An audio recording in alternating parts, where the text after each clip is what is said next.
Good morning, everyone, and welcome into mid-morning. So we are officially 20 days away from Christmas Eve, and the pressure is on for most people to check off everyone on their list. But while it's considered to be the most wonderful time of the year, it can also be challenging financially to get all those extra costs in. Miss Becky Smith with the MSU Extension Service joins me to give us tips on how you can financially survive the holidays. Miss Becky, it is always good having you in studio. Thanks for having me.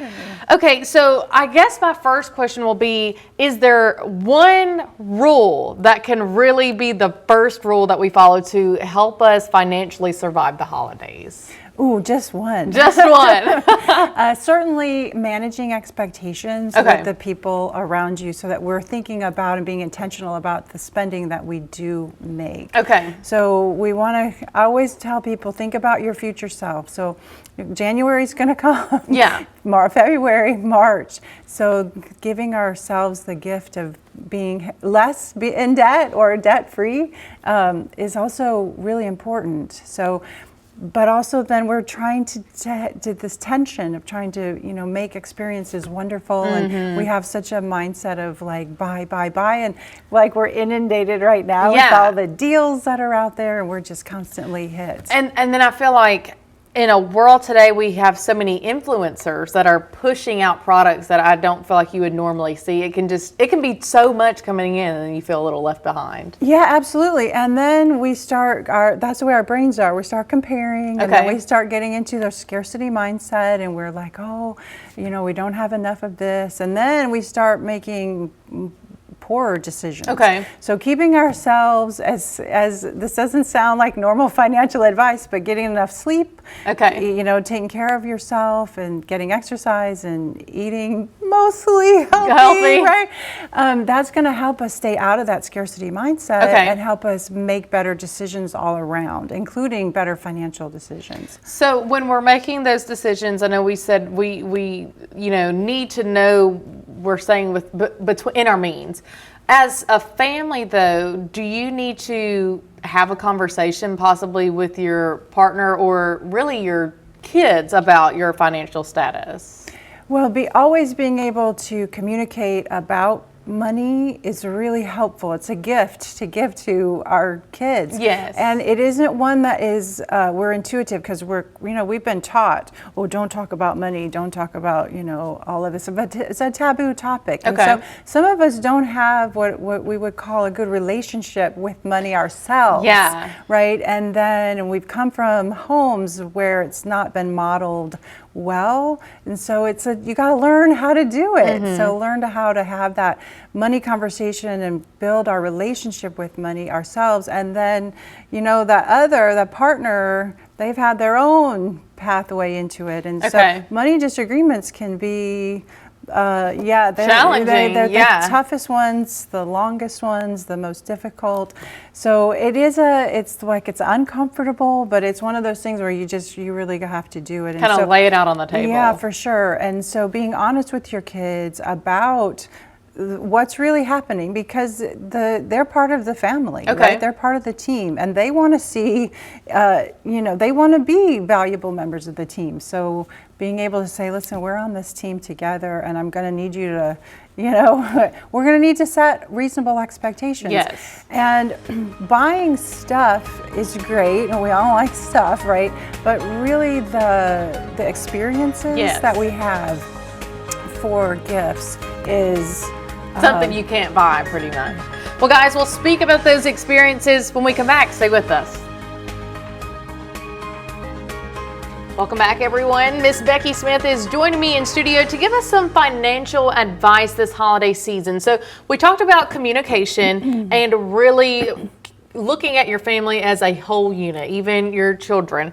But we ended off on experiences possibly over particular gifts. So, Miss Becky, I know that teenagers and even younger kids now, the price tag continues to go up, it seems like, each year on those items that they want. But maybe instead of gifting those gifts, you can turn it around into something that they won't forget. Well, that's a really good point, and it leads to some research that's been really neat, and it's called the hedonic treadmill. So Okay. in economics, this is what we call this. We get a gift, and it makes us happy for a little while, but then we're right back down to our baseline. So we need that new dopamine kind of rush. Yes. And then it keeps going. That's what we call it, that hedonic treadmill. And so that points us into the direction of the research that is showing that experiences are oftentimes the thing that keeps the memory lasting. Okay, yeah. So it gives us a longer, so prioritizing experiences, because that's where the closeness comes in, where we're getting that contact with other people, the people that we love. Yes. So it doesn't have to be expensive. Yeah, and it doesn't necessarily have to be a trip either. This could Yeah. be something you're doing in your own home maybe every holiday season. Yeah, absolutely. Learning how to do a skill, do a craft or make some cookies. Okay. There can be some simple things that, we kind of discount, but really are meaningful and important traditions. And, if this year you feel behind, you are recommending, try as best as you can not to put yourself in the red. But you can also go ahead and start planning for next year through certain accounts. So talk to me about like a holiday savings account that they have. Yes, I'm a big fan of having special savings accounts for the different goals that you have. Okay. So the holiday spending would be one of them. So in Mississippi, most of us have checking accounts now. Yes. But only about half of us have any savings account. Okay. Interesting. I didn't know that. Yeah, so we have a lot of work to do there. And I'm a big fan of lots of savings accounts. So not just everybody needs an emergency savings account, right? But then to be able to see that you're meeting goals and progress, then having a holiday savings account, having a savings account for a vacation, having for the next car, right? And it kind of keeps you in check, because then whenever you go on your app or however you're looking at your accounts, you can see progress. So how much would you recommend that we need to put in the savings account? Does it need to be like a percentage of your check, or just really what you can at the time? Right. So start with what you can. Okay. Right. So emergency savings, we always say 3 to 6 months, which is crazy because that's insane right now to be able to have that. So like I just tell people, if you start with $10 from each paycheck and then keep doing that, it will eventually build up. It doesn't feel like it's significant, but the habit will pay off. With the holidays, think about your budget, like how much you want to spend or will spend, and then divide that out by 12. So which goals, you have to do a little math, which everybody doesn't like to do, but it's going to be worth it.